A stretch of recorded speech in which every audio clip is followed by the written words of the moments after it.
David Benavidez, man. Your ass need to go back to 168, bro.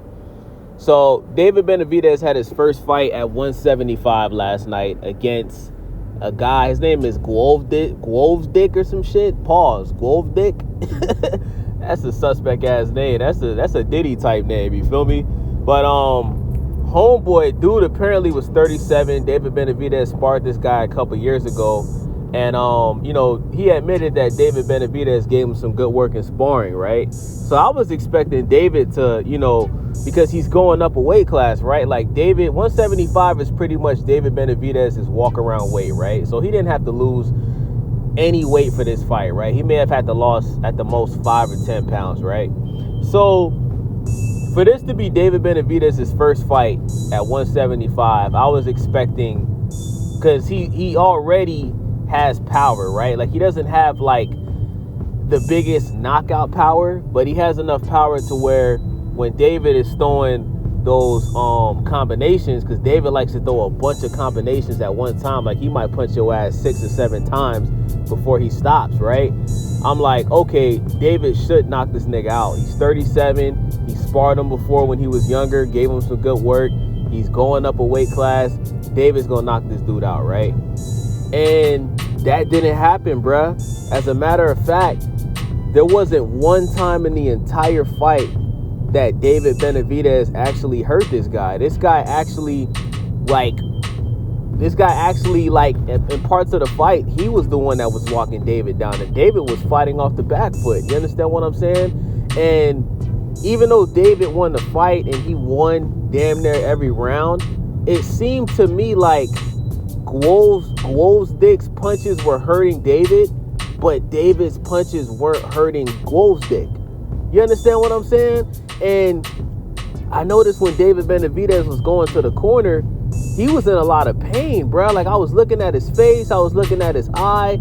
There was one point where dude actually busted him open and David had a cut right on his eyelid. And you can tell David Benavidez was in serious pain. And I want to say right around round 6 and 7, I started to see David Benavidez. He was hurt, he was gassed, he was tired, and he started focusing more on defense than offense. Like he was more focused on just not getting hit, to the point where the 37-year-old veteran, who's a bronze Olympian, he was walking David Benavidez down. And like I said, dude had power, man. Like dude had power. He just wasn't throwing enough combinations. And I feel like if dude was younger and he was throwing more combinations, I think dude could have possibly knocked out David Benavidez. You understand what I'm saying? I could have seen that shit happening, bruh. But like I said though, man, what pissed me off even more was in the press conference, David Benavidez, he came up with all these excuses on why his performance was what it was. He said that he injured his wrist and he injured his one of his fists, and he said that the eye that got cut open was already injured before the fight. And he came with like 3 excuses on why he didn't knock this guy out and why his performance looked how it looked. And David, bro, I'm gonna be honest with you, my nigga. Nobody wants to hear that, bro. I respect you for continuing the fight even though you was injured. But once you decide to take the fight and you decide to just not cancel the fight, the excuses is off the table, bro. We don't want to hear that shit. Because at the end of the day, you understand what I'm saying? You're making up excuses for your performance when all those excuses that you made, it has nothing to do with what we saw last night. You understand what I'm saying? Because I saw David, the way that I saw David punch, listen, it looked to me like David Benavidez gave this dude everything he had, and he just could not hurt this guy because he's in a bigger weight class. And the guy that David Benavidez fought, he's a swole motherfucker. Dude had muscles. Dude was fucking ripped.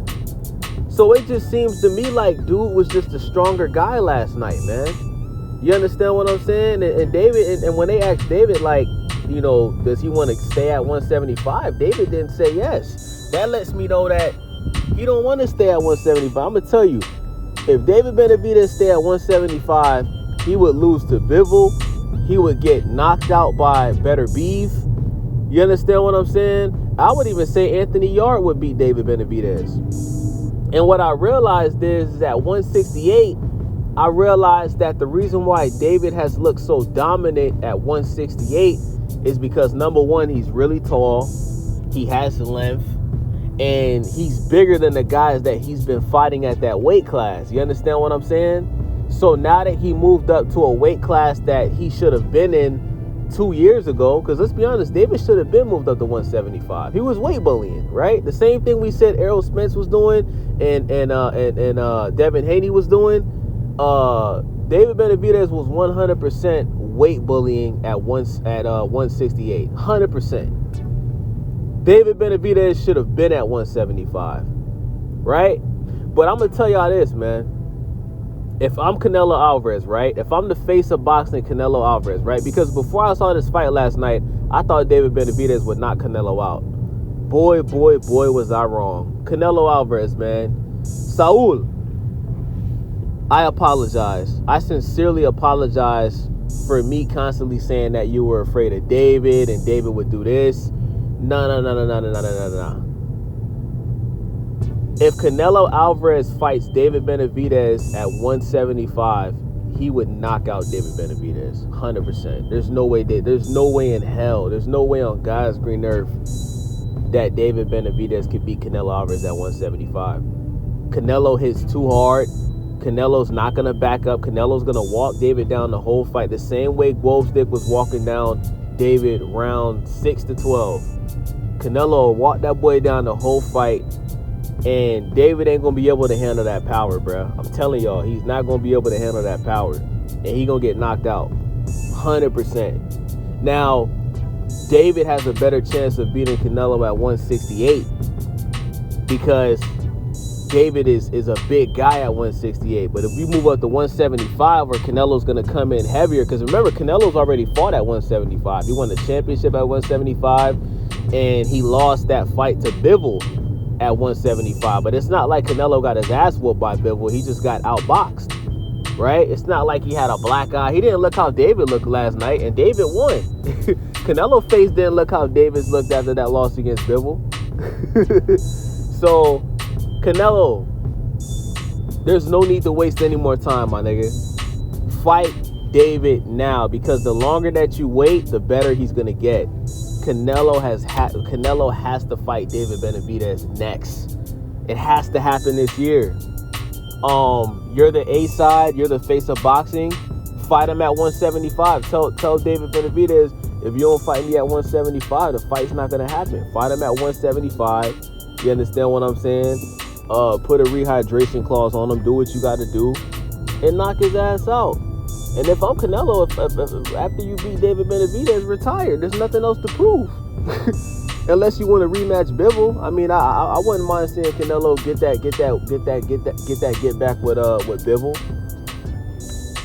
Fight David, rematch Bivol, get your win, get your loss back and turn it to a win, and retire. So amazing, yeah, we rolling up cushions and